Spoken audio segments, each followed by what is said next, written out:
The Galactic Council's amphitheater hummed with the collective breathing of 1,000 species. Professor Velther, a distinguished Kreolix scholar whose crystalline exoskeleton refracted the overhead lights into dancing rainbows, stood at the central podium. His 4 eyes scanned the assembled delegates with the confidence of someone who had spent 3 centuries studying evolutionary biology, and thus, esteemed colleagues, Velther's voice resonated through the translation matrix. We arrive at the inevitable conclusion. Deathworld species, those unfortunate enough to evolve on Class 12 or higher hazard worlds, are evolutionary dead ends. They burn bright and fast, then fade into extinction. Elizabeth Chen sat in the human delegation section, her jaw tightening. Beside her, Aidan Foster leaned back in his chair, arms crossed, a dangerous smile playing at the corners of his mouth. They exchanged a glance that spoke volumes. Velther continued, oblivious to the storm brewing in the back rows. Consider the fundamental problem. Any world violent enough to produce a resilient species is, by definition, too unstable to support advanced civilization. The energy expenditure required merely to survive leaves no surplus for true progress. These species are trapped in an eternal struggle against their own planets. The Krathana of Epsilon Grave, he gestured to a holographic display showing a massive, 6-limbed predator, extinct within 2,000 years of achieving spaceflight. The Draumark of Infernus Prime, gone in even less time. The pattern is undeniable and universal. A ripple of agreement passed through the assembly. Several delegates nodded their various appendages sagely. Moreover, Velther's tone grew more authoritative. Deathworld psychology is fundamentally incompatible with galactic civilization. Species forged in constant danger develop aggressive, paranoid tendencies. They see threats everywhere because, on their worlds, threats are everywhere. They cannot adapt to peace. Elizabeth's fingers drummed against her desk. Aidan noticed and placed a calming hand on her shoulder, though his own eyes had gone cold. The mathematics are irrefutable, the professor declared, pulling up a complex equation that filled the holographic display. Resource expenditure for survival plus environmental attrition plus psychological damage equals civilizational collapse, every single time.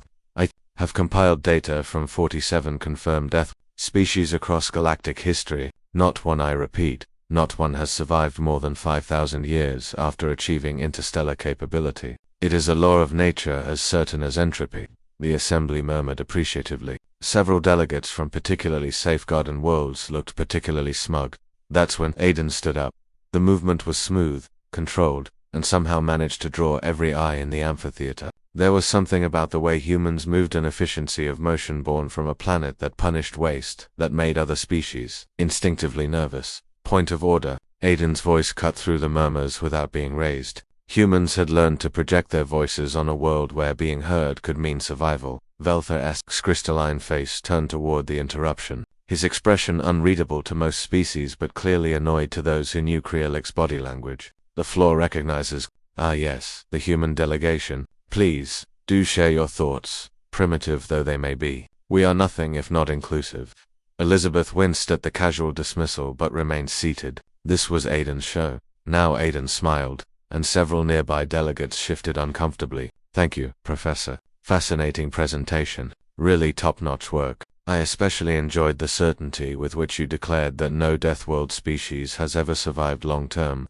It is not a declaration, human. It is an observed fact, right? Observed fact. Aidan nodded, making his way down the steps toward the central floor. Just one tiny problem with your dataset, Professor. Velther's eyes narrowed. Oh, and what might that be? Well, Aidan spread his hands. You're looking at one. The amphitheater fell silent. Excuse me. Velther's voice carried an edge now.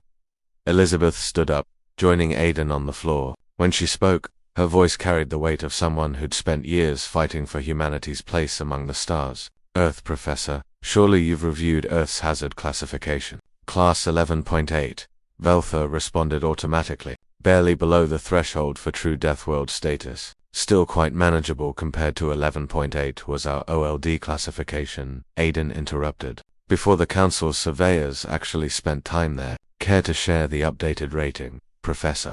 Velther's crystalline structure seemed to dim slightly. He didn't respond. Elizabeth pulled up her own datapad, projecting the information for all to see. Class 12.6. Updated 3 months ago after a comprehensive survey. Earth qualifies as a death world by every metric your presentation outlined. The assembly erupted in confused chatter.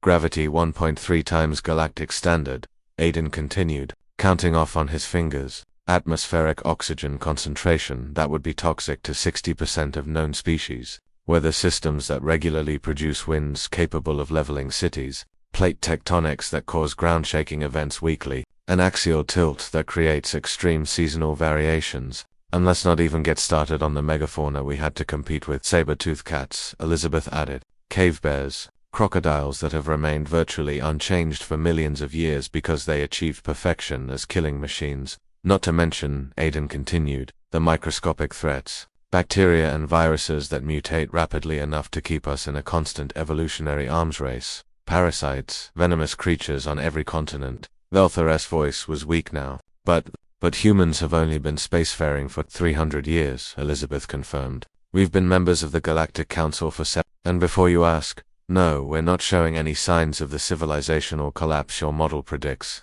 In fact, Aiden's smile widened. We're thriving. Human colonies are among the most successful in council space. We volunteer for the dangerous jobs nobody else wants. Rescue operations in hazardous environments. Humans, deep space exploration beyond the safe zones.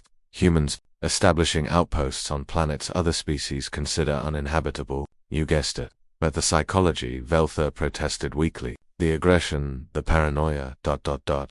Elizabeth's laugh was sharp. You call it paranoia, Professor. We call it preparedness. You call it aggression. We call it the drive to overcome obstacles. Our entire existence has been about adapting, surviving, and thriving in spite of impossible odds.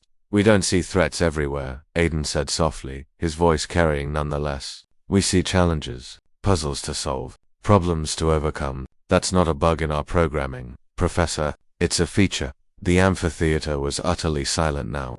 So yes, Elizabeth concluded, Deathworld species probably do go extinct. Most of them, maybe even all of them, eventually. But not yet. Not today. And certainly not without one hell of a fight. Because that's what we do. We survive. Aiden looked directly at Vel. Your model has a sample size problem, Professor. You studied extinct species and drew conclusions about what makes Deathworld species go extinct. But you never studied the one that's still here, still fighting, still growing stronger. You forgot to account for the one variable that makes humans different, Elizabeth added. We're too stubborn to know when we're supposed to give up. Professor Velthar stood motionless, his crystalline form refracting light in patterns that suggested deep confusion. Finally, he spoke, his voice barely above a whisper. I will need to revise my thesis. We'd be happy to help, Aiden offered with a grin. Humans are pretty good at adaptation, after all. It's kind of our thing. As the two humans walked back to their seats, the amphitheater slowly came back to life with conversation, but the tone had changed. Where before there had been certainty, now there was curiosity. Where there had been dismissal, now there was respect. And in the human delegation section, Elizabeth and Aiden sat down, knowing they'd just reminded the galaxy of an important lesson. Never count out a species that learned to thrive in hell itself. After all, humans were the counterexample, sitting right there.